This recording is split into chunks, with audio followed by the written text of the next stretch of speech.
اعمال جن کے کرنے سے انسان جہنم کا مستحق ہو جاتا ہے یا جہنم میں چلا جاتا ہے، اور یقیناً جہنم وہ جگہ نہیں جہاں ابن آدم انسان رہ سکتا ہے، یاد رکھیے۔ چونکہ ایک عام بات ہے کہ جو چیز جہاں بنتی ہے وہ وہاں سب سے بہتر ہوتی ہے۔ اللہ رب العزت نے آدم علیہ السلام کو جنت میں بنایا، اور انسان اس دنیا میں بھی جو ہے نہیں رہ سکتا، یاد رکھیے، سکون سے، اور جہنم میں بھی نہیں۔ اس کا ٹھکانہ وہی جہاں وہ بنا تھا، اور وہ ہے جنت۔ لیکن وہ جنت جو ہے اتنے آسانی سے نہیں ملتی، بڑی مشقتیں ہیں، کوششیں ہیں، قربانیاں ہیں، اعمال ہیں، اس کے پیچھے لگے ہوئے ہیں، اور ان تمام کے بعد اللہ رب العزت کی رضا، اس کا رحم اور فضل ہے، یاد رکھیے۔ تو جب ہم اعمال کرتے ہیں، پھر ہمارا رب اس پہ ہم پہ فضل اور جو ہے ہم پر رحم کرتا ہے، تو اس کے نتیجے میں ایک بندہ جو ہے جنت کا مستحق ہو جاتا ہے، اور جہنم سے وہ بچ جاتا ہے۔ جہنم وہ سب سے بدترین جگہ ہے، یاد رکھیے، جو اللہ رب العزت نے بنائی ہے ان لوگوں کے لیے جو سرکشی، برائی، کفر اور اللہ رب العزت کا انکار کر کے دنیا میں من مانی زندگی جی کر آئیں گے۔ وہ لوگ اللہ رب العزت اس ٹھکانے پر، اس جگہ انہیں ڈال دیں گا جس کو جہنم کہتے ہیں، جو صرف آگ ہی آگ ہے، یاد رکھیے۔ اور وہ لوگ جو نیک کام کریں گے، نیکوکار ہوں گے، رب العزت کی اطاعت اور فرمانبرداری، اس کے انبیاء کی بات سنی ہوں گی، اور جن کے طریقے پہ اللہ نے چلنے کا حکم دیا ان طریقوں پر چل کر وہ آئے ہوں گے، تو اس کے بعد ان کا رب ان پر فضل اور رحم کرے گا، جس کے نتیجے میں انشاءاللہ عزیز وہ لوگ اس جگہ جائیں گے جو نعمتوں بھری جگہ ہے، جو باغ ہے، جو جنت ہے، یاد رکھیے، کبھی نہ ختم ہونے والی نعمت ہے۔ لیکن آج کی اس جدید جو ہے دنیا میں، ماڈرن ورلڈ میں، جس دنیا میں ہم رہتے ہیں اور جس جو ہے طرح کے ہم اعمال کر رہے ہیں، یقیناً وہ جنت اور جہنم کا واضح اور کلیئر تصور ہمارے ذہنوں سے نکل گیا، جس کے نتیجے میں ہم لوگ اپنی زندگیاں من مانے طریقے سے جی رہے ہیں۔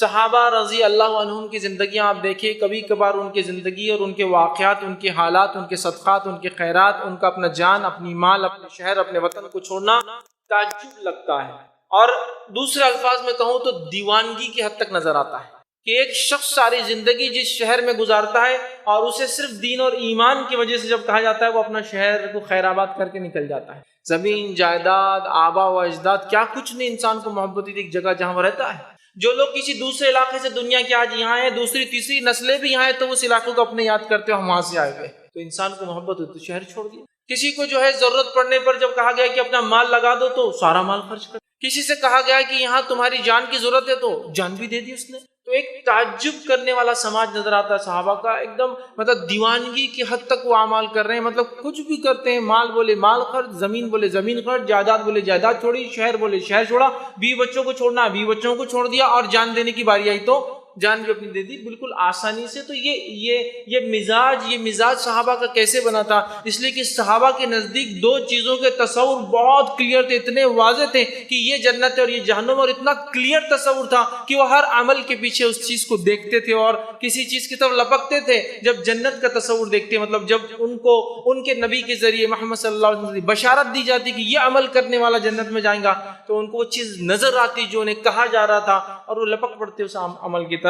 اور جب جہنم کی وعید کی جاتی تو وہ دیکھتے، اس کو تصور کرتے۔ یقیناً اس کو تصور کرنا بھی محال ہے، لیکن آگ دنیا میں دیکھ کے کچھ تو اندازہ ہوتا ہے کہ جہنم کی آگ ہی ہے، وہ بھی یاد رکھیے اس سے شدید ہے، یاد رکھیے بہت زیادہ شدت والی، یاد رکھیے تو آگ ہے، تو ایک تصور آتا، اور وہ لوگ اس عمل کو کرنے سے پیچھے ہٹ جاتے، یاد رکھیے، اور وہ گناہ نہیں کرتے۔ تو یاد رکھیے ایک میری بات کو کہ کسی عمل کو چھوٹا ہے سمجھ کے کبھی چھوڑنے کی کوشش مت کیجیے کہ چھوٹا تو ہے کیا ضرورت ہے، اور کسی گناہ اور معصیت کے کام کو کبھی یہ سوچ کے مت کیجیے کہ بڑا چھوٹا ہے، کرنے میں کیا حرج ہے، اس لیے کہ یہ دونوں بڑے خطرناک چیز ہیں۔ اس لیے کہ سلف صالحین، یاد رکھیے، چھوٹی سی چھوٹی نیکی ایسی نہیں تھی جس کو وہ کرنے کی کوشش کرتے، اور کوئی چھوٹا سا چھوٹا گناہ ایسا نہیں تھا جس سے وہ بچنے کی یا نفس کو بچانے کی اپنی کوشش نہیں کرتے اور اس سے دوری نہیں اختیار کرتے، مطلب وہ ہمیشہ اپنی نفس کو گناہوں سے، معصیت سے، برے کاموں سے دور رکھتے اور نیکی کی طرف اپنے آپ کو بڑھاتے ہیں۔ تو جنت اور جہنم کا تصور جب پھیکا پڑتا گیا، کمزور پڑتا گیا، نتیجہ یہ ہوا کہ ہم نے اس کو مذاق میں لینا شروع کر دیا۔ اللہ رحم کرے، ہم میں سے بہت سارے لوگ جنت اور جہنم کے جوکس بھی کبھی کبھی بناتے ہیں، خوش بھی ہوتے ہیں، ہنستے بھی ہیں، ہنساتے بھی ایک دوسرے کو۔ بڑی تعجب کی چیز ہے کہ کوئی وہ الٹیمیٹ ڈیسٹینیشن جس کے لیے ہم سب کچھ کرتے ہیں، جنت، اس کو کوئی جوکنگلی مذاق میں بولے، اور وہ سب سے خطرناک جگہ جو اللہ رب العزت نے سارے سرکشوں کے لیے، انکار کرنے والوں کے لیے، جو منمانی زندگیاں گزار کے آئیں گے ان کے لیے بنائی ہے، کبھی کبھار اس کو بھی، جہنم کو ہم مذاق میں، اس آنکھ کو مذاق میں لیتے ہیں، اور ایک تصور ہمارے پاس امت مسلمہ میں ڈیولپ ہوتا جا رہا ہے وقتاً فوقتاً، وہ یہ ہے کہ تھوڑا بہت حرام کر لیے تو ہوا کیا، تھوڑے دن جلیں گے نکل کے آ جائیں گے، کیا اس میں مسئلہ؟ تھوڑے دن جلیں گے اور کیا ہے. یہ وہی عقیدہ ہے جو یہودیوں کا عقیدہ تھا. جب انہیں ایمان کی دعوت دی گئی تو کہا تھوڑے دن آگ جلائیں گے، اس سے زیادہ کیا ہے، فرشتوں کو دھکا دیں گے ہم جمع ہو کے اور نکل کے جنت میں چلے جائیں گے. سمجھ رہے بات؟ تو صحابہ کے نزدیک وہ تصور بڑا واضح تھا، بہت کلیئر تھا کہ جنت کیا ہے، جہنم کیا ہے. تو لہٰذا وہ جنت کی طلب رکھتے تھے، تڑپ رکھتے تھے، اس کے لیے کوششیں کرتے تھے، اور جہنم سے اپنی نفس کو ہر ممکن عمل کر کے وہ بچانے کی کوشش کرتے تھے. یاد رکھیے، آئیے اس سے پہلے کہ وہ اعمال جو جہنم میں لے جاتے ہیں اس کا میں تذکرہ آپ کے سامنے رکھوں، اس سے پہلے میں جہنم کیا ہے بس بہت مختصر، وقت نہیں، قرآن و سنت نے جہنم کو بہت ان ڈیٹیل ڈسکرائب کیا، اس کے تعلق سے تمام تفصیلات دی. وقت نہیں ہے کہ ان تفصیلات کو میں آپ کے سامنے ڈسکس کروں شارٹ میں، تاکہ وہ چیز جس کے بارے میں تذکرہ کرنے والوں، جہنم میں لے جانے والے اعمال، مطلب وہاں ہم کو وہ عمل نہیں کرنا ہے، کیونکہ وہ کرنے سے ہم جہنم میں آگ میں جاتے ہیں.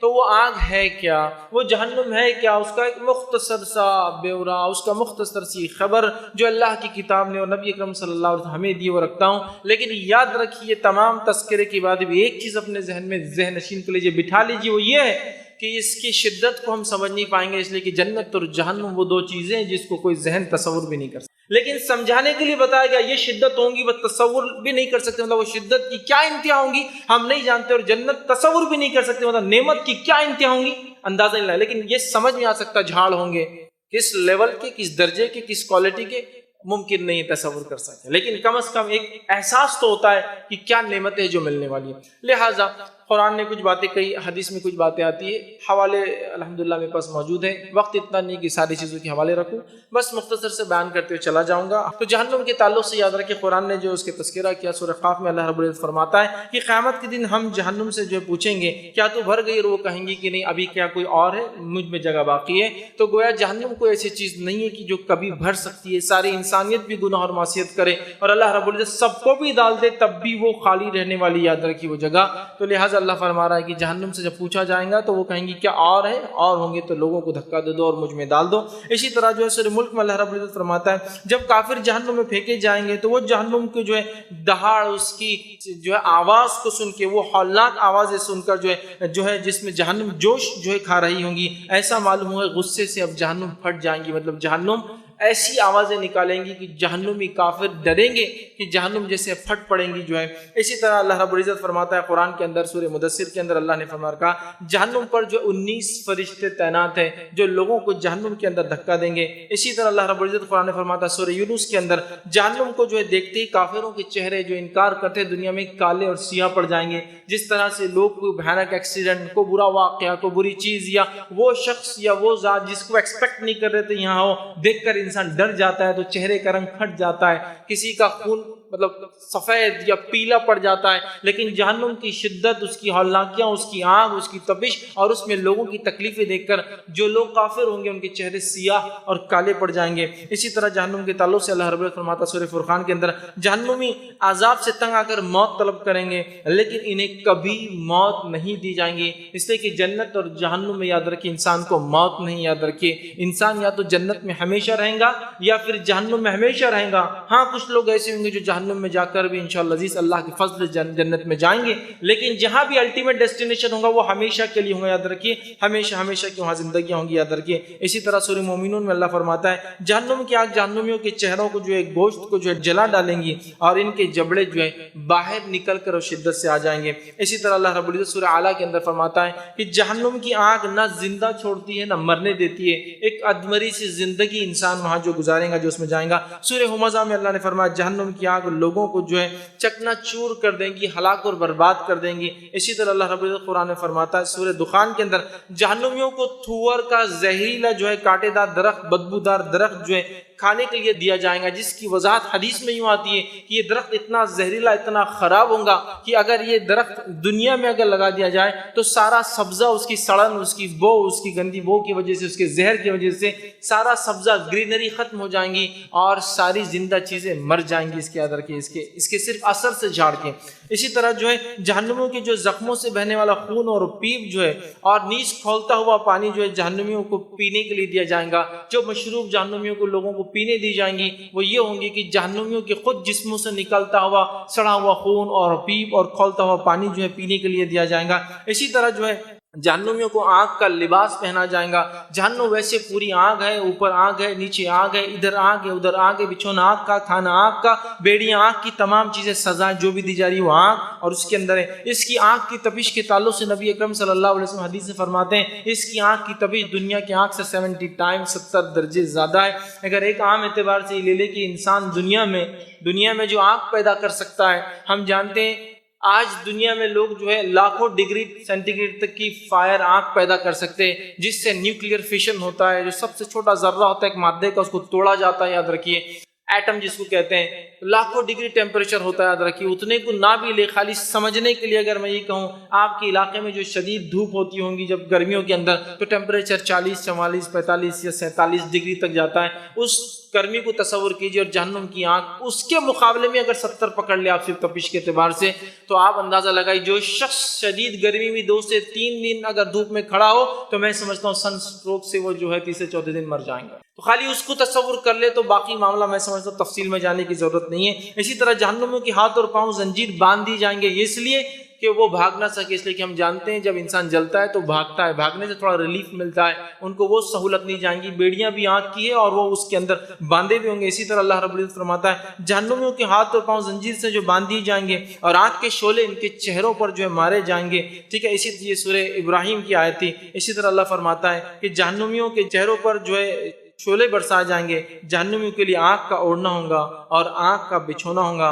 جہنمیوں کو سخت زہریلی گرم اور سخت ہوا جو ہے دھوئیں کی شکل میں دی جائیں گی تاکہ وہ اس کا مزہ چکے. مطلب جو جہنمی سانس لیں گے وہ سانس یاد رکھیے وہ دھوئیں کی ہوں گی، اسموک ہوں گی، وہ بھی زہریلا دھواں، اس لیے کہ جہنم میں کسی قسم کی نعمت اور سہولت کا تصور بھی نہیں کیا جا سکتا. تو لہٰذا جو بھی چیز ملیں گی یہ اندھیار مطلب یہ اندھیری ہوں گی، اس میں زہریلا دھواں ہوگا، رہنے لائق جگہ نہیں ہے. نبی اکرم صلی اللہ علیہ وسلم بہت ساری باتیں جو ہے جہنم کے تعلق سے بیان کی. صحیح مسلم کی روایت آپ نے فرمایا جہنم میں بعض لوگوں کو آنکھ ٹخنوں تک عذاب دیا جائے گا اور یہ سب سے ہلکا عذاب ہوگا جہنمیوں کو جو ملے گا، لیکن وہ عذاب کی شدت یہ ہوگی کہ اس ٹخنوں تک پیر جلنے کی وجہ سے ان کے سر میں بھیجا ایسا کھولے گا جس طرح سے ہانڈیا میں جو ہے جب ابال آتا ہے نا تو آواز آتی ہے، تو بھیجا کھولے گا. یہ سب سے ہلکا عذاب ہے جو جہنمی کو دیا جائے گا، ٹخنے تک جو ہے جہنم میں اس کو پیروں کو ڈالا جائے گا. اسی طرح جو ہے ایک دفعہ نبی اکرم صلی اللہ علیہ وسلم موجود تھے، ایک آواز آئی، صحابہ سے پوچھا اللہ کے رسول صلی اللہ علیہ وسلم کیا تم جانتے ہو یہ آواز کس چیز کی تھی؟ صحابہ نے کہا اللہ کے رسول صلی اللہ علیہ وسلم ہم نہیں جانتے آواز کس کی تھی. تو آپ صلی اللہ علیہ وسلم نے فرمایا ایک پتھر تھا جو آج سے 70 سال پہلے جہنم کی آگ میں پھینکا گیا تھا، اب وہ اس کے تل کے اندر پہنچا ہے، اس کے ڈیپتھ میں گیا ہے. وہ ایک پتھر اگر جہنم میں پھینک دیا جائے تو 70 سال مسافت 70 ایئرز تک گرتا جائے گا. تو جب اس کے تل میں جائیں گا، اور سمپل سی بات ہے فزکس کا کوئی اگر لا پڑھتا ہے تو وہ جانتا ہے جب کسی چیز کو پھینکا جاتا ہے تو اس کے وزن کے اعتبار سے اور جتنا نیچے گرتی ہے اس کی رفتار اتنی زیادہ تیز ہوتی جاتی ہے. ایک پتھر آپ نے پھینکا پہاڑ سے 10 فٹ سے پھینکا، 10 فٹ میں اتنی رفتار نہیں ہوگی، لیکن 20 فٹ سے رفتار بڑھے گی چونکہ وزن کے ساتھ جب گرتا چلا جائے گا رفتار اس کا چونکہ اس کا ماس ہوگا اور اس کے بعد جو رفتار سے گرے گا اس سے سمجھے رفتار بڑھتی ہے. 70 سال تک وہ ایک پتھر اگر پھینکا جائے تو 78 ایئر 70ویں سال وہ جہنم کے تل میں پہنچا. تو آپ صلی اللہ علیہ وسلم نے فرمایا یہ اس کی جو ہے آواز تھی جو تم نے سنی. اور ایک روایت میں آپ نے فرمایا جہنم نے اللہ تعالیٰ سے جو گزارش کی اللہ میری آنکھ دوسری آنکھ کو کھا جاتی ہے، مطلب اتنی زیادہ شدت ہے کہ ایک آنکھ کا حصہ دوسرے کو کھا جاتا ہے، مجھے مہلت اور چھوٹ دی جائے. اسے 2 سانس لینے کی مہلت دی گئی، ایک وہ جب سانس چھوڑتی ہے جس کا نتیجہ یہ ہوتا ہے نبی اکرم صلی اللہ علیہ وسلم فرماتے ہیں دنیا میں گرمی بڑھ جاتی جب وہ سانس چھوڑتی ہے، اور جب وہ سانس اندر لیتی ہے دنیا میں سردی آ جاتی ہے، سرد موسم ہو جاتا ہے. تو گویا وہ کتنے دور ہے جس کا تصور سائنس بھی نہیں کر سکتی، انسانی ذہن بھی نہیں کر سکتا. اتنی مسافات billions and billions and billions of light years. آج انسانیت 200 بلین لائٹ ایئرز تک جو ہے ہبل سے دیکھ سکتی ہے، اور بولتے ہیں 200 خرب سال جائیں گے تو ابھی گیلیکسی کا ایک حصہ معلوم ہوتا ہے، لیکن گیلیکسی ہماری کائنات اس سے کتنی بڑی نہیں جاتا ہم جانتے ہیں. تو بلین جس کو بولتے ہیں اربوں اور خربوں نوری سال بھی اگر آپ چلے تو پہلے آسمان تک پہنچنا ممکن نہیں ہے انسانی اعتبار سے. تو اس کی صرف ایک سانس وہاں سے اس دنیا پر یہ اثر ڈالتی ہے۔ اسی طرح جو ہے نبی اکرم صلی اللہ علیہ وسلم نے فرمایا جہنم اس قدر روئیں گے کہ ان کی آنسوؤں میں کشتیاں چلائی جا سکتی ہے۔ وہ تکلیف، وہ شدت، وہ جو ان کو جو پین جو ہوگا جس سے وہ آنسو بہائیں گے، آنسوؤں کی شدت اتنی ہوں گی کہ اگر کشتیاں جہاز بھی چلا لیے جائے تو اس کے اندر چلنے لگیں گے۔ اسی طرح کھولتا ہوا پانی کافروں کے سر پر ڈالا جائے گا، جس سے وہ پانی سر میں جا کر سر کو ختم کر کے اس کے پیٹ میں پہنچے گا، اور پیٹ کی آنتوں کو سب ختم کر کے اس کے پیٹ کے ذریعے سارا اس کا مادہ جو پیٹ کے اندر ہے ساری چیزیں نکل کر باہر آ جائیں گی۔ پھر اللہ رب العزت حکم دیں گا، وہ پھر جمع ہو جائیں گی، پھر وہ زندہ ہوں گا، اور یہی سلوک اس کے ساتھ ہوگا کہ پانی کی اتنی شدت ہوگی جو پلایا یا ڈالا جائے گا کہ انسانی جسم کے اعضاء اس سے کٹ کے جھڑ کر جو ہے نیچے گر جائیں گے۔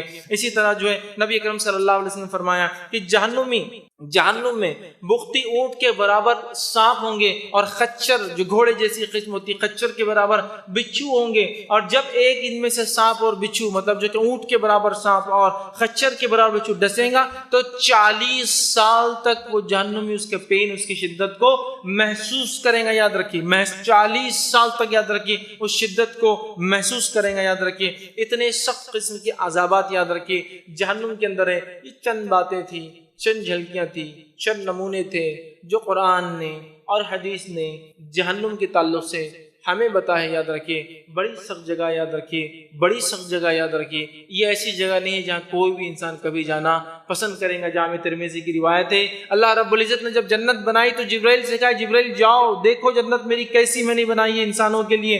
جبرائیل علیہ السلام گئے، جنت کی سیر کی، اور آ کر کہا اللہ شاید ہی کوئی انسان ہے جو اس میں جانا نہ چاہیں گا۔ اس کے بعد اللہ نے جہنم بنائی اور کہا جبرائیل جا کر دیکھو جہنم میں نے کیسی بنائی۔ جبرائیل علیہ السلام نے جہنم دیکھ کر کہا اللہ شاید ہی کوئی بندہ اس میں جانا چاہیں گا۔ پھر اللہ نے جنت میں جانے کے لیے جو مصیبتیں ڈال دیے اور جہنم کی جو آسانیاں انسان جس کی وجہ سے چلا جائیں گا، مطلب کچھ نہ کرنے سے چلا جائیں گا، سب وہ چیزیں بتائی۔ جبرائیل علیہ السلام سے کہا اب جا کر دیکھو، تو جبرائیل علیہ السلام نے آ کر گواہی دی اللہ شاید بہت کم بندے ہیں تیرے جو جنت میں جا سکے، کیونکہ جو راستہ ہے مشکل، اور شاید بہت کم لوگ ہیں جو جہنم سے بچ سکیں۔ تو یہ کوئی معمولی چیز نہیں، اتنی وضاحتیں، اتنی چیزیں، اس چیز کے تعلق سے اس کا تصور بھی محال ہے، ہمیں دیا جا رہا ہے تاکہ دنیاوی لیول پر کچھ تو ہم سمجھ سکتے ہیں، کچھ تو ہم جان سکتے ہیں، کچھ تو احساس ہو سکتا ہے، لیکن اس کے بعد بھی ہم بہت آرام سے ایسے اعمال کرتے ہیں جس کے تعلق سے حدیث نے وضاحت کے ساتھ، قرآن نے وضاحت کے ساتھ کرا یہ اعمال جہنم میں لے جائیں گے،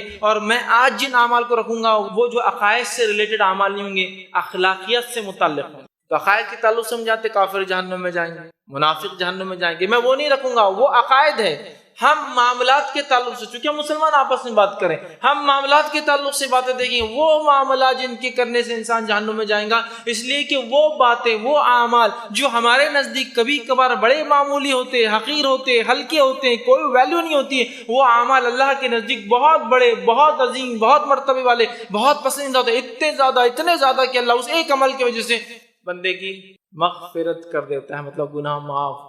اور کچھ اعمال جن کو ہم بڑا معمولی، بڑا ہلکا، کیا ہوا کرنے میں، چلتا ہے، سب کر رہے ہیں، ٹریڈیشن ہے، کلچر ہے، فیشن ہے، سسٹم ہے، عادت ہے، اس کو کر لیتے ہیں، اللہ کے نزدیک وہ اعمال انتہائی ناپسندیدہ، انتہائی کراہت والے، انتہائی اس کی برائی ہے۔ اللہ رب العزت اس ایک عمل کی وجہ جس کو بڑا ہلکا سمجھ کے ہم کرتے ہیں، اس کی وجہ سے انسان کو اٹھا کر جہنم میں ڈال دیں گے۔ چونکہ ہم نہیں ہیں جو فیصلہ کریں گے کون جنت اور جہنم میں جائیں گا، وہ اللہ کا قانون ہے، وہ فیصلہ کریں گا ان کو ڈالوں گا اور ان کو نہیں ڈالوں گا۔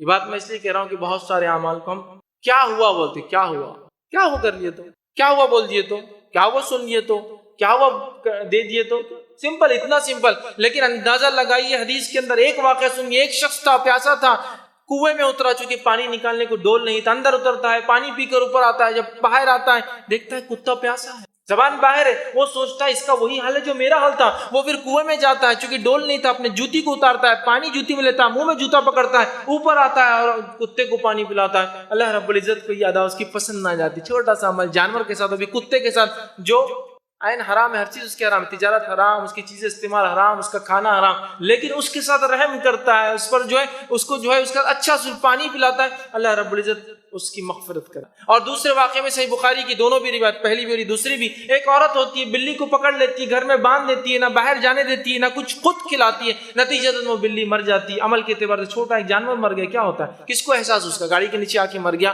ہمارے محلے میں بچے پکڑ کے اس کو جو ہے گلے میں رسی ڈال کے مار دیتے ہیں. عام بات ہے، کنویں میں پھینک دیا، ندی میں پھینک دیا، نالی میں پھینک دیا، گرا ہوا ہے تو کون اٹھائیں گا اپنے کپڑے اور ہاتھ گندے کرے گا؟ اس بلی کو اس نے باندھا، اس کو نہ کھلایا اور پلایا، نہ اس کو خود کچھ دیا، نہ وہ کھائے، اور وہ بلی مر گئی. اتنا اللہ کو جو ہے وہ عمل برا لگا کہ اللہ رب العزت نے اتنا ناپسند کیا اس عمل کو کہ اللہ رب العزت نے اس بلی کے مارنے کی وجہ سے اس عورت کو جہنم میں ڈال دیا. ہمارے نزدیک تو کتے کو بھی کیا پانی پلایا جاتا ہے یا تو انسان پیاسا ہے. ہمارے نزدیک تو بلی کو مارنا کون سا مسئلہ ہے، ہم تو انسانوں کو مارنے پہ تلے. سبحان اللہ. تو اعمال کی شدت کو سمجھیے. جس کو ہم ہلکا پھلکا سمجھتے ہیں وہ شریعت کے مطابق ہلکا پھلکا ہے کہ یہ اصل چیز ہے. ہم ڈیفائن نہیں کریں گے، چونکہ جنت جہنم ہماری نہیں، ہم اس کے مالک نہیں ہیں، ہم اس کے حقدار نہیں. یاد رکھیے پریویلیج ہوں گا، یہ ایک ہمارے لیے نعمت اور سہولت ہوں گی جو ہمارا رب ہم کو دے دیں گا، لیکن اس میں ہم حقدار نہیں ہو سکتے. یاد رکھیے. تو لہذا قانون وہ بنائے گا جو اس کا مالک ہے، اور اس قانون کے مطابق اگر ہم اسے ہلکا سمجھا، چھوٹا سا عمل نہیں کرے تو کیا ہوا؟ چونکہ یہ بات میں اس لیے واضح کر رہا ہوں کہ کتاب و سنت کے ماننے والوں کو ایک غلط فہمی ہوتی ہے، قرآن حدیث میں عقیدہ صحیح، اعمال کی کیا ضرورت ہے؟ ساری زندگی وہ معاملہ چل نہیں، عقیدہ صحیح نہیں، صحیح ہے، عقیدہ صحیح ہونا ضروری ہے، لیکن خالی عقیدہ صحیح اور اعمال نہیں اپنے اختیار کی، اس کا مطلب عقیدے میں ابھی گڑبڑ ہے، پرابلم ایشو ہے. کیونکہ صحابہ نے کیا یہ کہا؟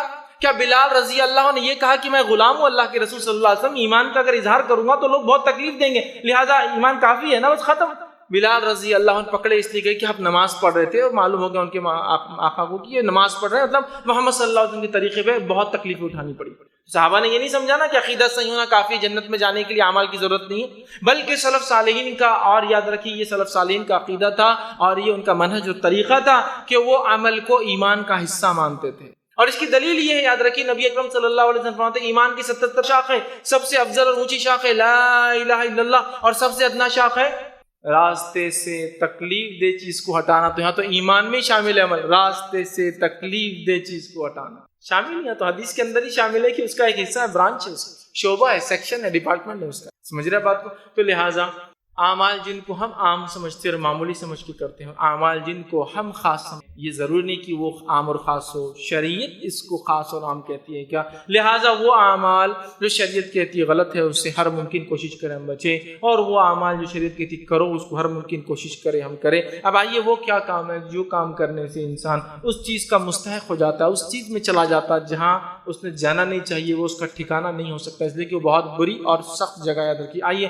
پہلا عمل جس کے کرنے سے انسان جہنم میں جائیں گا، یقیناً یہ کوئی ترتیب وار چیز نہیں ہے، یہ ایسی بھی چیز نہیں ہے کہ یہ عمل کی وجہ سے پہلا آدمی جائیں گا، ایسا نہیں. بس میں نے اپنے اعتبار سے بس رکھ دیا ہے. کے بعد ایک بات رکھنے کے لیے، تو پہلی چیز جو میں آپ کے سامنے رکھوں گا وہ یہ جس کی وجہ سے لوگ جہنم میں جائیں گے، وہ یہ کہ نیکی کر کے احسان جتلانا. نیکی کر کے احسان جتلانا یاد رکھیے کا ایسا عمل ہے، سنن نسائی کی روایت ہے، نبی اکرم صلی اللہ علیہ وسلم فرماتے اور کہتے ہیں، عبداللہ ابن عمر رضی اللہ عنہما اس کے راوی فرماتے ہیں کہ اللہ کے رسول صلی اللہ علیہ وسلم کہا فرمایا، احسان جتلانے والا والدین کا نافرمان اور ہمیشہ شراب پینے والا جنت میں داخل نہیں. تو یہاں حدیث میں آ رہا احسان جتلانے والا. احسان سمجھتے ہیں آپ کیا ہوتا ہے؟ کسی چیز کو دینے کے بعد احسان جتلا، صدقہ دیا اور پھر کہے کہ میرے صدقوں پر پلتے ہیں، زکات دیتا ہوں اور کہتا ہوں کہ ہماری زکاتیں ان کو جاتی ہیں، اس پہ کھاتے پیتے ہیں، یہ احسان جتلانا ہے. کوئی چیز استعمال کو دی ضرورت پر، پھر احسان جتلا ہے کہ ہماری چیز استعمال کی تو آج یہاں ہے، ہماری چیز استعمال کی تو آج یہاں ہے. ادھار دے دیا کبھی تو اس کو احسان جتلاتے، ہم نے ادھار دیا تھا، پہلا بزنس کیا، آج 2 کروڑپتی بن گئے. ہم احسان کرنا مطلب جتلانا، چیز دینا،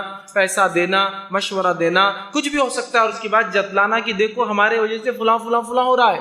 تو چیز دے کر یا کوئی چیز دے کر احسان جتلانا یہ بہت سنگین جرم ہے. نبی اکرم صلی اللہ علیہ وسلم فرماتے ایسا شخص جنت میں نہیں جائیں گا جو احسان جتلاتا ہے. اللہ ہم پہ رحم کرے. ہمارے سماج و سوسائٹی میں احسان جتلانا اتنا ہو چکا ہے کہ جو آ کر احسان لوگوں میں نہیں بیان کرتے میرے بارے میں، تو میں جتلاتا ہوں، میرے ٹکڑوں پہ پلتے ہیں. کہ کیا فائدہ ایسے نیکی کرنے کا، کیا فائدہ ایسے صدقے کا. اور صدقے کا معنی یہ تو صدق، سچائی کے ساتھ دینا ہے نا، اخلاص کے ساتھ دینا ہے. کیا فائدہ ان چیزوں کا جب کہ ہم دیکھ کر احسان جتلاتے ہیں. کبھی بھی یاد رکھیے کسی کو آپ نے کچھ بھی دیا احسان مت جتلائیے. خبر دینا ایک الگ چیز ہے، ضرورت پڑنے پر خبر دینا، انفارمیشن پاس کرنا ایک الگ بات ہے، لیکن احسان جتلانا، جس کو دیا اس کو جتلانا کہ ہم نے دیا، ہمارے کپڑے تھے، ہمارا پیسہ تھا، ہم نے بھیجے تھے تو آج یہاں پہنچے، ہمارا فلاں تھا، ہمارے ٹکڑوں پہ پلے، ہمارے پاس نوکر اور کام کرتے تھے، کس لیے احسان جتا رہے؟ وہ اپنی تقدیر کا کھاتا ہے، ہمیں اپنی تقدیر کا کھاتا. اللہ رب العزت دنیا میں ہم کو ایک دوسرے کے لیے ذریعہ بنایا، تو اس کا تو ہم نے خوشی منانا چاہیے کہ اللہ نے مجھے ذریعہ بنا دیا میرے بھائی کے، اس کا نہ کہ احسان جتلانا چاہیے کہ ہم نے تم پر یہ کیا. احسان جتلانے والا انسان یاد رکھے جنت میں نہیں جائیں گا، اور آخرت میں ڈیسٹینیشن صرف دو ہے، کوئی تیسری جگہ نہیں ہے. آراف میں کچھ لوگ ہوں گے لیکن وہ لوگوں کا بھی الٹیمیٹ ڈیسٹینیشن جو ہے وہ جنت ہوں گا آراف والوں کا، جہنم نہیں یاد رکھے. تو کوئی تیسری جگہ نہیں ہے، جنت اور جہنم دو ہی چیزیں ہیں. ایک ٹیمپرری فیز ہوں گا آراف کا، وہ ختم ہو جائیں گا. سورۃ الاعراف اٹھائیے، اس میں آپ کو تفصیلات انشاءاللہ مل جائیں گی. دوسری چیز جس بنیاد پر لوگ جو ہے جنت سے محروم ہوں گے اور جہنم میں جائیں گے وہ یہ ہے، صحیح مسلم کی روایت ہے.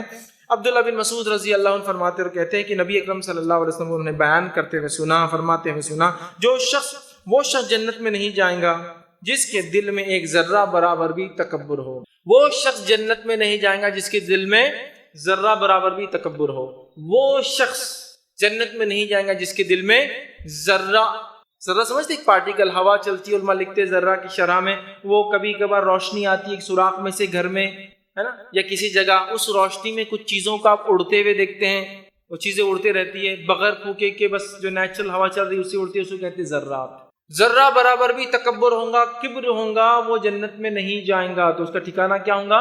جہنم. اور ان کی سزا یہ آتی ہے حدیث کے اندر کہ ان کو اللہ چونٹیوں کے اتنا بنا دے گا. چونٹی، چونکہ دنیا میں بڑا بتاتے ہیں نا اپنے کبر، تکبر کرتے ہیں. کبریائی، تکبر، بڑائی اللہ کی چادر ہے، یہ صرف اللہ کا حق ہے، صرف اللہ کا. چونٹیوں کے اتنا بنا دیں گا تاکہ ذلیل ہوں گے لوگوں کے سامنے جہنمی میں کہ تکبر کرتے. تکبر.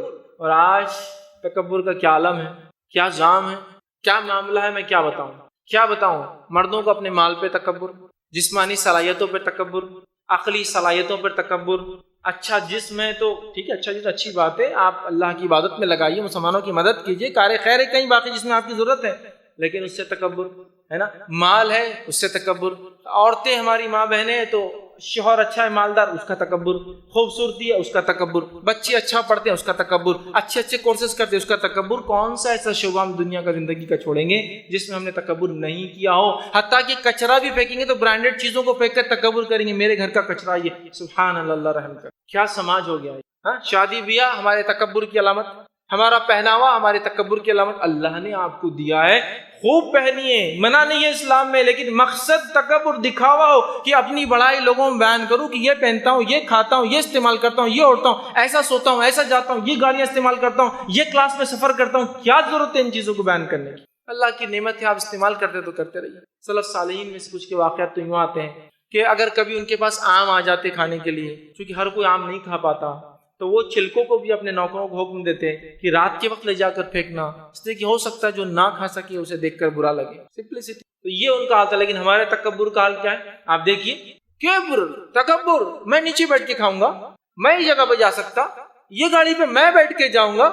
How it is possible? کیسے ممکن ہو سکتا؟ آپ نے سوچ لیا کیسا ہے؟ سبحان اللہ. یہ حال ہے ہمارا، ہے نہیں ہے؟ یہی حال ہے. یاد رکھیے ہر چیز پہ تکبر. ہم لوگ وہاں نہیں جاتے، وہ چیز ہمارے لائق نہیں ہے. کس بنیاد پر؟ ہاں یہ بول سکتے ہیں کہ وہاں گناہ اور معصیت ہوتے ہیں اور ایک مومن کے لیے لائق نہیں ہے، تو ٹھیک ہے. لیکن ہم نے جو کبر اختیار کیا نا، تکبر، ہر چیز کا، جان پہچان کا، طاقت کا، اولاد کا، صلاحیتوں کا، تمام چیزوں پہ کبر و تکبر کرتے ہیں اور اس کو فقری علامت سمجھتے ہیں. اللہ نے میرے بچوں کو صلاحیت دی، اچھا پڑھتے ہیں، اچھے رینک لاتے ہیں، یہ بھی تکبر کا باعث ہے. مجلسوں میں جاؤں گا تو سب سے السلام علیکم، فرسٹ کلاس آ گیا، US جا رہا ہے. کیوں یہ چیز کا؟ اگر انفارمیشن پاس کرنا ہے تو یہ تو ایک الگ بات ہے، لیکن مقصد انفارمیشن نہیں ہے. مطلب میں ایک ایلیٹ کلاس سے بلانگ کرتا ہوں، میرا بچہ یہاں جا رہا ہے، یہ حالت. مالی اعتبار سے کبر، صلاحیتوں کے اعتبار سے کبر، بچوں کی تعلیم تربیت، عقلی صلاحیتوں کے اعتبار سے کبر. کیا کیا طریقے اپنائیں. صحابہ کو آپ دیکھیے، تابعین کو آپ دیکھیے، خود نبی اکرم صلی اللہ علیہ وسلم کو دیکھیے. اگر کسی کو حق ہوتا دنیا میں اکڑنے اور کبر کا تو آپ صلی اللہ علیہ وسلم، اس لیے کہ اب اللہ کے نبی تھے، آپ کو چوائس تھی بہت ساری چیزوں کی، وہی آپ پر آتی تھی. ہم کو تو پتہ نہیں، چھوٹے موٹے کسی سے ملاقات ہے تو میری اس سے پہچان ہے بول کے ہم زام بھرتے. وہ رب سے سیدھا کلام کر سکتے تھے، رب نے اپنے دربار میں بلایا تھا، اس کے بعد بھی تکبر کی کوئی علامت نظر ہی نہیں آتی تھی. مسئلہ ہمارے ساتھ ہے، ہماری سوچ کا اور گھٹیا سوچ کا مسئلہ ہے. نہیں ہے دینداری کہاں معیار ہے؟ کبر. اور یہ ایسا گھر کر چکا ہے، ایسا گھر کر چکا ہے جس کے نمونے ہیں بہرحال ہمارا ہر عمل اللہ ماشاء اللہ، میں آپ پہ الزام نہیں لگا رہا ہوں، یقیناً نہیں یہ کہہ رہا ہوں آپ لوگ کرتے ہیں، لیکن اللہ ماشاء اللہ کی جس کو بچا لیا بس، باقی ہم سب کو تو ایسا حال ہے، یہاں نہیں بیٹھ سکتا ہوں، یہ نہیں کھا سکتا ہوں، وہ نہیں کر سکتا ہوں، اور وہ حالت ہوگی کہ جو تکبر نہیں کرتا سماج اس کو بھی چھوٹا سمجھتا ہے، وہ تو عام نہیں کر رہا روز آتا جاتا۔ ذہنیت مادہ پرست ذہنیت جب ہو جاتی ہے تو یہی حال ہوتا ہے، مادہ پرست ذہنیت، مٹیریلسٹک مائنڈ سیٹ ہو چکا، مادہ پرست کہ تکبر، آپ نے فرمایا ذرہ برابر بھی تکبر میں ہو وہ جنت میں نہیں۔ تکبر یہ نہیں کہ اچھے کپڑے پہنے، تکبر یہ نہیں ہے کہ تکبر اب دکھاوے کے لیے بڑا پن ہے، یاد رکھیں حق بات ہے ہم اس کو نہ مانیں تو تکبر یاد رکھیے جس کے دل میں ذرہ بر جنت میں جائیں گا۔ اسی طرح آپ صلی اللہ علیہ وسلم نے فرمایا والدین کے تعلق سے، آپ نے فرمایا اور حدیث کے الفاظ اس طرح سے 3 آدمیوں کے تعلق سے اللہ تعالیٰ ان پر جنت حرام کر دی ہے۔ پہلا فرمایا ہمیشہ شراب پینے والا، دوسرا والدین کا نافرمان، اور تیسرا فرمایا دیوس۔ 3 لوگ، پہلا شخص ہمیشہ شراب پینے والا، دوسرا شخص والدین کا نافرمان، ہمیشہ شراب پینا۔ آج شراب کا کیا معاملہ ہو چکا ہے، اللہ رحم کرے۔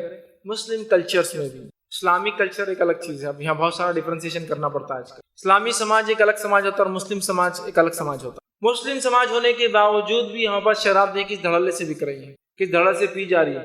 فیشن، سوسائٹی، اسٹیٹس مانا جاتا ہے اس کو، آج معلوم ہے اس کو یہ مانا جاتا ہے۔ ایمنسیز میں کام کرے تو یہ عام بات ہے، یہ نہیں کرے تو آئے کو پھر یہاں تک کو پڑے، جاہلوں کی زندگی گزارنا تھا، سمجھ رہے بات، اسٹیٹس سمجھا جا رہا ہے۔ شراب، ہمیشہ شراب پینے والا آپ سے فرمایا جہنم میں جائیں گا۔ والدین کا نافرمان، والدین کا نافرمان، یہ الگ بات ہے کہ والدین کو غیر شرعی چیز کا حکم دے تو آپ نہ مانیں، خاموشی اختیار کریں، لیکن ان کو برا بھلا نہ کہیں، لیکن اگر وہ اطاعت کے کسی چیز میں حکم دیتے جو صحیح ہے، جائز ہے، شرعاً اس کا جواز ہے، تو پھر کرنا چاہیے، یاد رکھیے، چونکہ وہ والدین ہیں۔ اگر ان کی مسلسل ہم نافرمانی کرتے چلائیں، جیسا کہ ہم نے اپنا شعار علامت بنا لیے نافرمانی کرنا، تو یاد رکھیے ایسا شخص جنت سے محروم کر دیا جائے گا۔ اور تیسرا دیوس سمجھتے ہیں آپ کون ہوتا ہے؟ دیوس وہ شخص ہوتا ہے جو اپنے اہل و عیال میں برائی کو دیکھے، بے حیائی کو دیکھے اور پھر بھی خاموش بیٹھا ہے، دیوس سو کہتے دیوس۔ اور آج کچھ لوگوں کو چھوڑ کر اللہ ماشاء اللہ ہم سب دیوس بن چکے۔ یہ ہماری ہی والدہ ہے جو بغیر بے پردہ باہر جاتی ہے، ہماری آنکھوں کو نہیں دکھتا ہے۔ یہ ہماری بہن ہے جو بے پردگی اور بے حیائی اور ہمارے گھر میں برائی ہو رہی ہم دیکھ رہے ہیں، کچھ جس کو بولتے ہیں ایک جو بھی نہیں رنگتی۔ یہ ہماری بیوی ہے نا جو باہر جا رہی بے پردہ، لیکن ہم کو نہیں ہوتا، اور دنیا بھر کی اصلاح اور تقوی کی باتیں چل رہی ہے، اور دیوس بن کے بیٹھے ہیں، اپنے گھر میں بے حیائی برائی کو دیکھتے اور اس سے منہ نہیں کھولتے۔ تو دیوس انسان جس کو اللہ ذمہ دار بنائے، گھر کا ذمہ دار ہو اور برائی کو دیکھے، بے حیائی کو دیکھے اور اپنا منہ بند کر کے بیٹھے، یہ شخص بھی جنت میں نہیں جائیں گا۔ اسی طرح نبی اکرم صلی اللہ علیہ وسلم فرماتے ہیں، جامع ترمذی کی روایت ہے، زبان کا غلط استعمال کرنے والا انسان بھی جو جنت میں نہیں جائیں گا۔ آپ صلی اللہ علیہ وسلم فرماتے ہیں، حدیث کے الفاظ ہیں، جو لوگ کثرت سے جہنم میں جو لوگ جائیں گے اس کا جو وجہ، اس کا سبب بنے گا، وہ 2 چیزیں ہوں گی، وہ ایک منہ ہے اور دوسرا شرمگاہ ہے جس کا غلط استعمال کرنے کی وجہ سے سب سے زیادہ لوگ جہنم میں جائیں گے، 2 چیزوں کی وجہ سے، ایک جو منہ میں ہے اور ایک جو شرمگاہ ٹانگوں کے بیچ میں ہے۔ منہ کے اندر کیا ہوتا ہے؟ زبان، اور ٹانگوں کے بیچ میں انسان کی شرمگاہ ہوتی ہے۔ یہ 2 چیزیں ہیں جو انسان کو سب سے زیادہ جہنم میں لے جائیں گی۔ زبان کے استعمال پہ تو کوئی روک ہی نہیں ہمارے پاس۔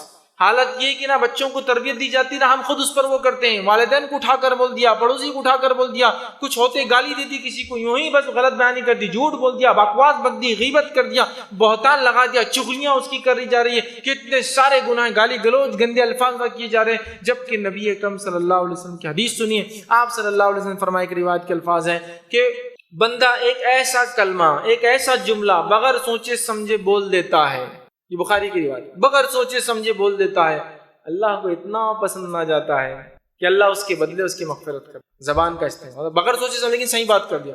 اور ایک روایت کے اندر جو ہے موطا امام مالک کے اندر اضافی الفاظ ہے، وہ یہ ہے کہ بندہ ایک جملہ جو بغیر سوچے سمجھے وہ بک دیتا ہے، سوچا بھی نہیں، سیکنڈ تھاٹ میں بول دیا، اللہ کو اتنا ناگوار گزرتا ہے کہ اس ایک جملے کی وجہ سے اللہ اس کو جہنم میں ڈال دیتا ہے۔ سنگل سٹیٹمنٹ کافی ہے، اسی لیے بولنے سے پہلے سوچنا چاہیے، بولنے کے بعد نہیں سوچنا چاہیے۔ ابھی مجھے غصہ ہے، منہ بند کر لو، بعد میں بات کریں۔ ابھی میں جو ہے اس حالت میں نہیں ہوں کہ اچھی بات کر سکتا ہوں، تو منہ بند کر لو، اب بعد میں بات، ایشو کو یہاں ختم کرتے ہیں۔ لیکن ہم وہاں منہ کھولنا چاہتے ہیں، چلانا چاہتے ہیں، چیخنا چاہتے ہیں۔ اور ایک بات یاد رکھیے، تلوار سے دیے گئے گھاؤ بھر جاتے ہیں وقت کے ساتھ، حالات کے ساتھ، لیکن زبان سے دیے گئے گھاؤ ہمیشہ ہرے کے ہرے رہتے ہیں، کبھی بھرتے نہیں۔ اس نے ہمارے والد کو گالی دی تھی، وہ تو تک زمانے تک لوگ یاد کرتے ہیں ان کے خاندان والوں نے ہم کو گالی دی، وہ زبان کے گھاؤ نہیں بھرتے ہیں۔ لہٰذا بہت احتیاط کے ساتھ استعمال کرے، ورنہ منہ بند رکھے۔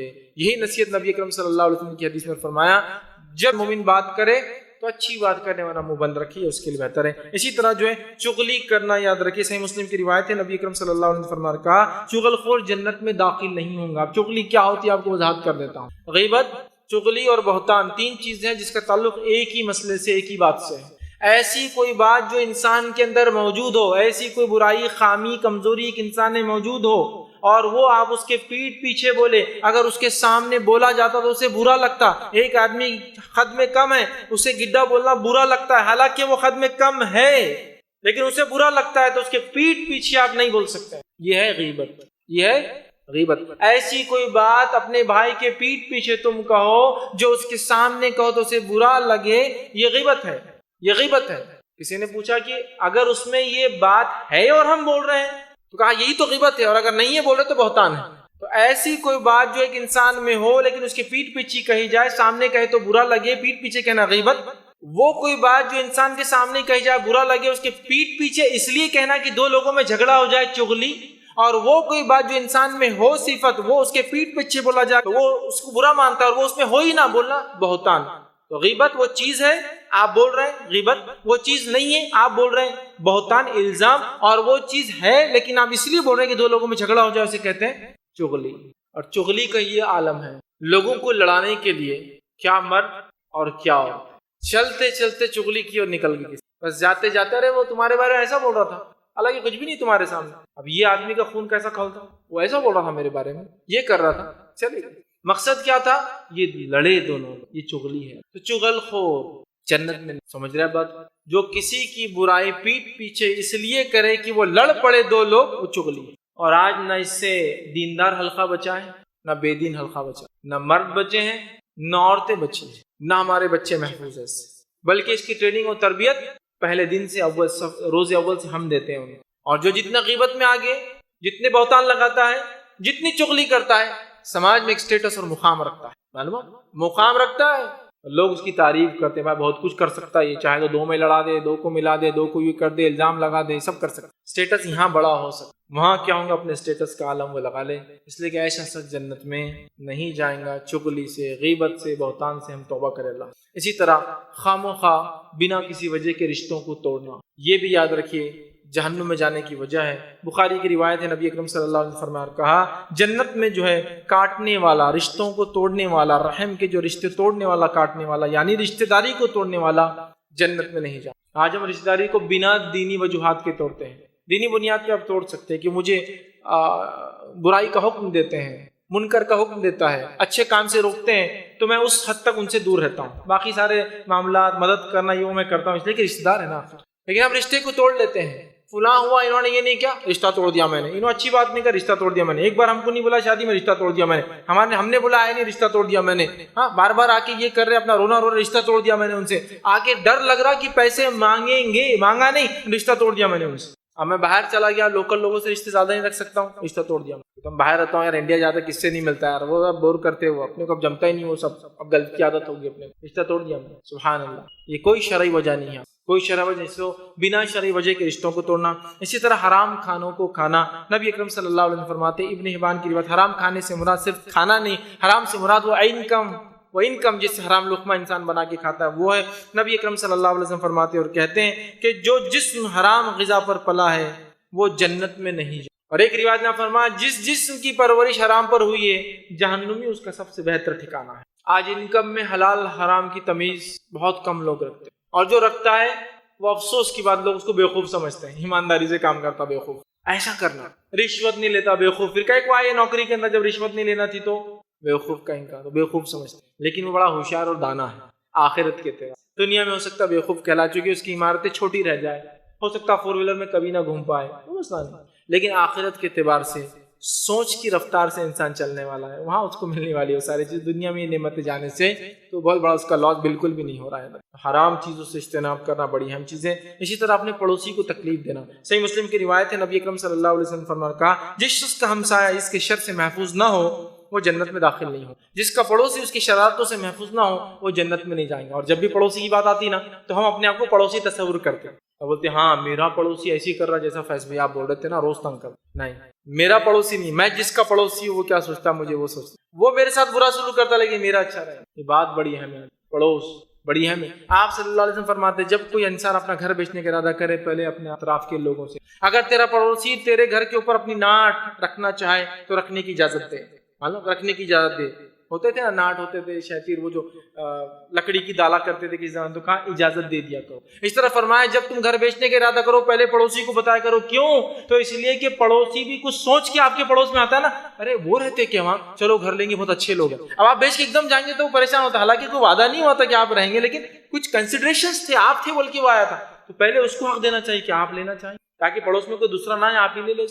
نبی اکرم صلی اللہ علیہ وسلم فرماتے جبریل میرے پاس ہے, پڑوسیوں کے اتنے حق بتائے, پڑوسیوں کے اتنے حق بتائے, پڑوسیوں کے اتنے حق بتائے کہ مجھے ایسا لگا کہ وراثت میں ان کو حصے دار بنا کے چلے جائیں, انہیریٹنس کے اندر وہ پارٹ لیں گے. وہ سمجھے آپ صلی اتنے حق بتائے, اتنے حق بتائے, اتنے رائٹس. تو اب مجھے یہ نہیں سوچنا میرا پڑوسی کیسا ہے, میں کیسا پڑوسی, یہ سوچنا ہے مجھے. اور اب میرے پڑوسی نے میری 1 فٹ جگہ مار لیا, یہ آخرت میں ہوں گا. میں نے اس کو بولا سب کچھ کیا, اس نے نہیں مانا, لیکن اس کا ہرگز مطلب نہیں کہ ساری زندگی وہ 1 فٹ کے بدلے میں اس کو اذیت دیتا رہا. یہ حساب تو ہونے والا ہے, اس کو ہم نہیں بھول سکتے یا معاف کر سکتے. اس سے بڑا کوئی انسان نہیں. یہ کل کرا سمجھ رہا بات.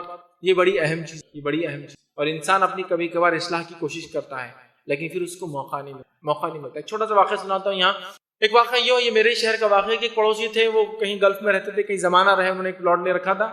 پڑوسی نے گھر بنایا اور 3 فٹ ان کے پلاٹ میں چلا گیا. 3 فٹ بہت لمبا پلاٹ تھا تو کافی زمین ان کی چلے گئی. وہ آئے گلف سے باہر, ان کو بہرحال ایک شریف انسان تھے, لڑکے وغیرہ بھی نہیں تھی, وہ لڑکیاں تھیں, تو آ کر ریکویسٹ کی بھائی میرا گھر ہے, آپ نے اتنا لے لیا اور آپ کا ویسے بھی خالی حصہ ہے, باؤنڈری وال تھی, کوئی کنسٹرکشن نہیں کیا تھا, غلطی سے ہوا ہے شاید, آپ دے دیجئے مجھے میرا حصہ, کیونکہ کافی بڑی جگہ ہے ورنہ میرا گھر بن نہیں پائے گا, اتنی چھوٹی جگہ ہو جا رہی ہے, سامنے کا حصہ چھوٹا تھا. ہاں نہیں ہم نے لیا, جاؤ کہاں جاتے, کورٹ میں جاتے, یہ کرتے. اور وہ جو جن کی حق لیا تھا ان کے کچھ بولنے سے پہلے یہ نام نے کیس ڈال دیا ان پر. ہوتا ہے نا, وہ آواز کرے اس سے پہلے میں آواز کر دوں, وہ مجھے کچھ بولے میں اس کو کچھ بول دوں اس سے پہلے, تاکہ بات دب جائے. یہ صاحب بڑے دیندار تھے.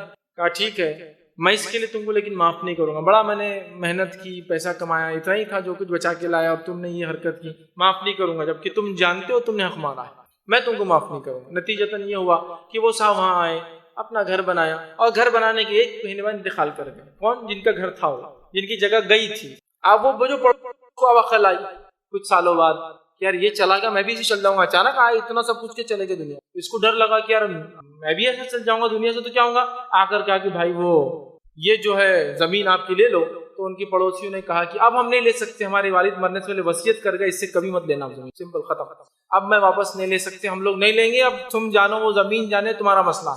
ایسے پڑوسی ہونا چاہیے. یہ الگ بات ہے, وہ معاف کر دیتے تو اور بہتر ہوتا, لیکن ظاہر سی بات ہے گریوینس تھا, تکلیف ہوئی تھی اس چیز کی, اس انسان کو, وہ مانگتا رہا اور اس کو شعور تھوڑی تھا کہ اس کی موت آ جائے, لیکن چل بس آؤ. ہو سکتا ہے عام الفاظ میں کہہ دیا ہو کہ واپس مت لینا کبھی دیا تو, لیکن وہ سچ ہو گیا نا. اب رشتہ دار بولتے ہیں کہ ہم نہیں لیں گے, وہ آپ کو دے, ہمارے والد بولے تھے نہیں چاہیے, اب نہیں چاہیے, مر گئے, اب تھوڑی ان کو فائدہ. اب کیسے حساب چکائیں گے. اور حدیث کے اندر زمین کے تعلق سے تو خاص الفاظ یاد رکھیے. اور آپ صلی اللہ علیہ وسلم نے فرمایا کہ جو شخص 1 بالش جگہ بھی کسی کی لے لے, 1 بالش اپروکسیمیٹ 9 انچ 10 انچ, 1 بالش جگہ لے, روز قیامت اس کے گلے میں 7 زمین کے برابر توق وزن لٹکایا جائیں گا. تو کوئی 1 بالش آپ کی جگہ لیتا ہے, کھیتی باڑی میں سرکا دیا بندارا, بیچ میں ہوتا نا, ادھر ڈال دی مٹی, کھینچ لیا, یہاں تو چتر انسان کہلائیں گا, بڑا ہوشیار, آخرت کے اعتبار سے 7 زمین کا بوجھ لینے کی تیاری ابھی سے کر لی اس نے. تو میں گھر بنا رہا ہوں نا, تو پڑوسی نہیں ہو سکتا میری جگہ مارا ہوں, لیکن میں اس کی جگہ میں نہیں گھس سکتا ہوں. میری چپل چوری ہوئی مسجد سے تو میں کسی اور کی نہیں لے جا سکتا. یہ کہوں گا اللہ یہ چلے گئے, اللہ تعالیٰ جو ہے اس کے ساتھ خیر معاملہ کرے. ہو سکتا ہے وہ مجبور ہوں گا, کوئی بستا نہیں, لے جاؤ کوئی بستا نہیں, لیکن یہ حق نہیں کہ میں لوں. میں اپنا کام کروں میرے پڑوسی کو, تو میں اپنے آپ کو سوچوں میں پڑوسی ہوں, دوسروں کی اذیتیں نہیں, ہم کیا دے رہے ہیں, ہم کیسے پڑوسی, اس کی ہم فکر ہمیشہ کرتے یاد رکھیں. چاہے ہمارے ساتھ لوگ جیسا بھی سلوک کرے, ہم ان کے ساتھ اچھا سلوک کرے, یاد رکھیے. اسی طرح جو ہے ناجائز جو ہے لوگوں کا مال کھانا, یاد رکھیے. صحیح بخاری کی روایت ہے, نبی اکرم صلی اللہ علیہ وسلم فرمایا کہ آپ نے فرمایا کئی لوگ اللہ کے مال پر ناجائز طریقے سے تصرف جو ہے کرتے ہیں، ان کے لیے قیامت کے دن آگ ہوگی، مطلب لوگوں کا مال ناجائز طریقے سے کھانا، لوٹ کر کھانا، دھوکہ دے کر کھانا، اور کیا کیا طریقے ہوتے ہیں میں سمجھتا ہوں نہیں معلوم، اور ایسے لوگ بڑا ہوشیار سمجھتے ہیں، بڑے آسانی زمین پہ قبضہ کر لیتا، ارے کئی زمینوں پہ قبضہ کر لیا، فلاں کر لیا، اس میں بڑا احتیاط کرنا چاہیے. اسی طرح جو ہے نبی اکرم صلی اللہ علیہ وسلم فرماتے ہیں جہنم میں جانے والوں کے تعلق صحیح بخاری کی روایت ہے، وہ شخص جو اپنے ایزار، تہبند، پینٹ، پتلون، پیجامہ جو بھی کہہ لیجیے، اس کو اگر ٹخنے سے نیچے پہنتا ہے تو وہ حصہ جو نیچے ٹخنے سے کپڑا جاتا ہے اتنا حصہ جہنم میں جلیں گے. یاد رکھیے حدیث کے الفاظ اس طرح سے، تہبند کا وہ حصہ جو ٹخنوں سے نیچے لٹکے گا وہ جہنم میں جائے گا. یہ ہمارے لیے معمولی عمل ہے. پاگل ہو گئے کہ ہم دنیا سب نیچے لٹکاتی ہے تو کیا ہم اوپر پہنیں گے؟ کون سے رسول کی اتباع کی اور اطاعت کی بات ہم کر رہے تھے جب سے؟ کیا صرف رسول اکرم صلی اللہ علیہ وسلم کی اطاعت اور اتباع نماز اور نماز کے مکمل مسائل کی حد تک یہ، اس کے علاوہ نہیں ہے؟ ہیلے بہانے تو ایسے نکالتے نہیں. حدیث میں جو تکبر کی نیت سے لٹکائے نبی اکرم صلی اللہ علیہ وسلم، لیکن کبھی لٹکایا کیا؟ میں سوال یہ کر رہا ہوں، ہم نبی سے محبت کا دعویٰ کرتے ہیں، کبھی لٹکایا کیا؟ کوشچن یہاں ہے، یہ کوشچن یہ ہے. نہیں میرے کو تکبر نہیں ہے، اوپر کر لو. نہیں اوپر نہیں کر سکتا، تکبر ہے. میں تو ایسے ہی گنتا ہوں چیزیں، میرا پیمانہ ایسے ہے. میرے کو تکبر نہیں ہے بھائی، نہیں ہے تو اوپر کر لو نا. پھر نہیں کر سکتا ہوں، یہی تو تکبر ہے.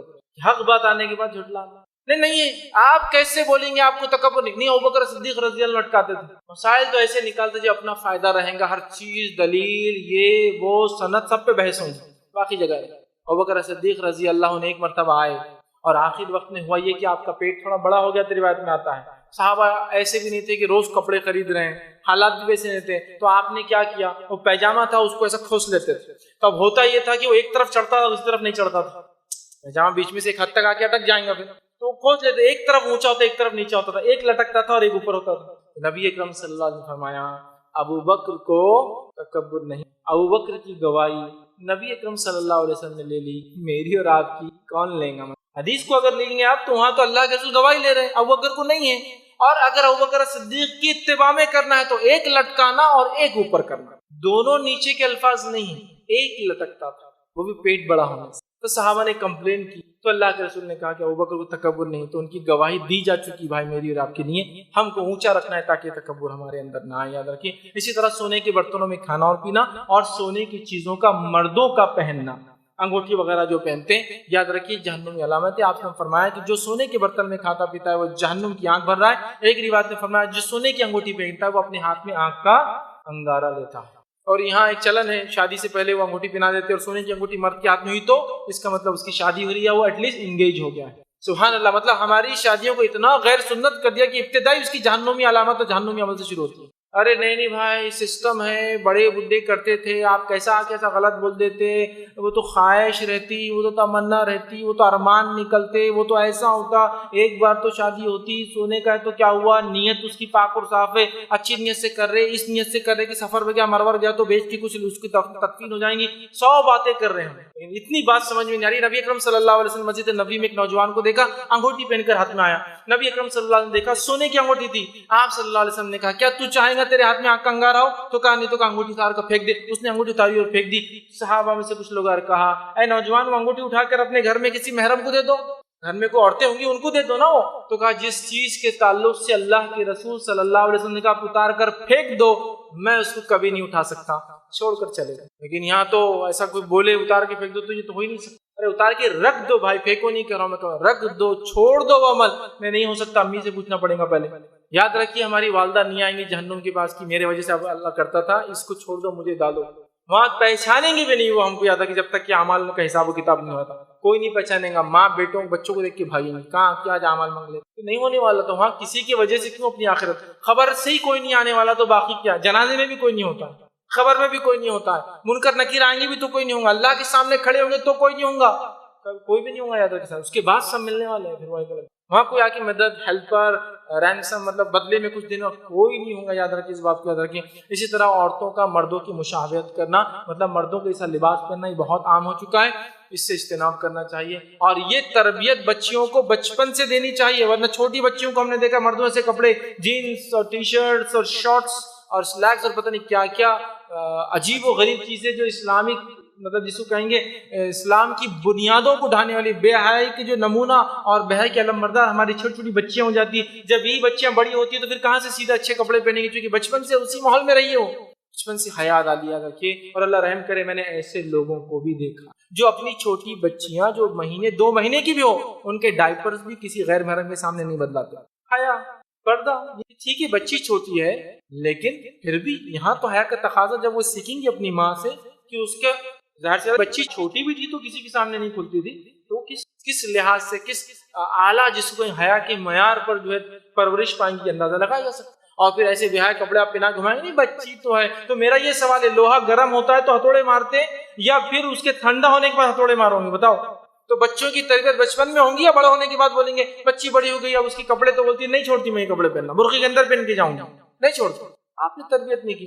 بے حیا یاد رکھیے عورتوں کا مردوں کی مشابہت کرنا. نبی اکرم صلی اللہ علیہ وسلم نے فرمایا کہ وہ عورت جو مردوں کی مشابہت کرتی ہے وہ جنت میں نہیں جائیں گی یاد رکھیے. اسی طرح جو ہے بد زبانی بد مزاجی رکھنا. نبی اکرم صلی اللہ علیہ وسلم فرماتے اور کہتے ہیں کہ بد زبان اور بد مزاج آدمی جنت میں نہیں جائیں گے. سنن ابو داؤد کی روایت ہے. بد زبان بد مزاج بری زبان کا اور بری مزاج کا. اور اللہ رحم کرے ہم میں سے بہت کم لوگ ہیں جن کے مزاج کی لوگ گواہی دے کے اچھے مزاج کا آدمی. ہر آدمی نے برا مزاج بنا لیا اپنا, دیکھتا بری نظر سے, بات کرتا ہے جھڑک کر. ایسا مزاج بنائیے کہ لوگ آپ کے قریب آنا پسند کرے. ہم ایسا مزاج بناتے کہ لوگ ہم سے دور جانا پسند کریں. آپ نے فرمایا ایسے انسان میں کوئی خیر نہیں جس کے قریب لوگ نہیں آتے, کوئی خیر نہیں اس کے. خیر خواہی والا جذبہ رکھیے, یہ کام کیجیے. اسی طرح جو ہے بلا وجہ اپنے شوہر سے طلاق مانگنے والی عورت کے تعلق سے آتا ہے وہ بھی بنا شرعی عذر کے یاد رکھے وہ بھی جو ہے جنت کی خوشبو بھی نہیں سنی گی, روایت کے اندر آتا ہے. اسی طرح جو ہے شوہر کی ناشکری کرنے والی عورت کے تعلق سے آپ نے فرمایا کہ اللہ تعالیٰ ایسی عورت پر نظر رحمت نہیں فرمائیں گا جو اپنی شوہر کی شکر گزار نہیں تھی یاد رکھیے. لہٰذا عورتوں کو چاہیے کہ ان کے مرد جو کچھ بھی لا کر دے اس میں ان کی شکر گزاری کرے اور ناشکری نہ کرے اور اس کا اپنے آپ کو پابند کر لے. اسی طرح زنا کرنے والے شخص کے تعلق سے آپ نے فرمایا وہ جنت میں نہیں جائیں گا. زنا سے ہمیں یاد رکھیے بچنا چاہیے. زنا میں سب سمجھتے سے کیا مانا ہے لیکن اللہ رحم کرے یہ ہمارے سماج میں عام ہوتا جا رہا ہے. اسی طرح جو ہے بخیلی شدت کے حد تک بخیل رہنا, جو بہت شدید بخیل ہوتا ہے, خرچ ہی نہیں کرتا ہے, نہ زکوٰۃ دیتا ہے, نہ صدقات دیتا ہے, نہ صلہ رحمی کے لیے کرتا ہے, ایسا شخص بھی جنت میں نہیں جائے گا. جھوٹ بولنے والے کے تعلق سے آپ نے فرمایا جنت میں نہیں جائے گا. فضول گفتگو کرنے والے کے تعلق سے فرمایا جنت میں نہیں جائے گا, اس لیے کہ نبی اکرم صلی اللہ علیہ وسلم فرماتے ہیں کہ جب کوئی شخص بات کرے تو دھیان دے, ورنہ وہ ایک ایسی بات بغیر دھیان دے کے کر دیتا ہے جس سے اللہ ناراض ہو جاتا ہے اور اس وجہ سے وہ جہنم میں جا گرتا ہے. فضول کر رہا, دھیان بھی نہیں دے رہا, بکتے جا رہا. ویسا اسی طرح جو ہے نبی اکرم صلی اللہ علیہ وسلم جھوٹ باندھنا یہ بھی جو ہے جہنم میں جانے کی علامت ہے. اسی طرح جو نبی اکرم صلی اللہ علیہ وسلم جانوروں کو تکلیف دینا یہ بھی جہنم میں جانے کی علامت ہے. اور میں نے وہ حدیث آپ کے سامنے رکھی, بخاری کی روایت ہے. ایک عورت نے ایک بلی کو پکڑ لیا, نہ خود کھلایا نہ اسے کھانے کو دیا اور وہ مر گئی, وہ جہنم میں گئی. اسی طرح شہرت کا لباس پہننا, ایسے کپڑے پہننا جس کو دیکھ کر لوگ واہواہی کرے, تعریف کرے دنیا میں. آپ یہ امید سے پہنتے, ابن ماجہ کی روایت ہے جو شہرت کا لباس دنیا میں پہنے گا اللہ تعالیٰ اس کو روز قیامت آنکھ کا لباس پہنائیں گا. اور آج ہمارے پاس محفل اور مجلسوں میں عورتوں میں تو خاص طور سے شہرت کا لباس ایسا گھر کر چکا ہے کہ ہر عورت دوسری عورت پر بڑھاوا بتانا چاہتی ہے لباس پہن. 10,000 کا تو اس نے 20,000 کا, تو اس نے 1,00,000 کا تو وہ ملین سے پہن کے آ رہے. مقصد یہ نہیں کہ اللہ نے دیا ہے تو میں پہنوں, کھاؤں, اوڑوں, کیونکہ حدیث میں ہے نا انسان کا مال کیا ہے جو اس نے کھایا اور جو پہنا اور جو خرچ کیا, اس کے علاوہ تو سب وارثوں کا ہوتا ہے. تو ٹھیک ہے, لیکن یہاں مقصد ہے تکبر, ریا, لوگ دیکھے, نام ہو, تو ایسا جو کرے یاد رکھیے وہ جنت میں نہیں جائیں گا.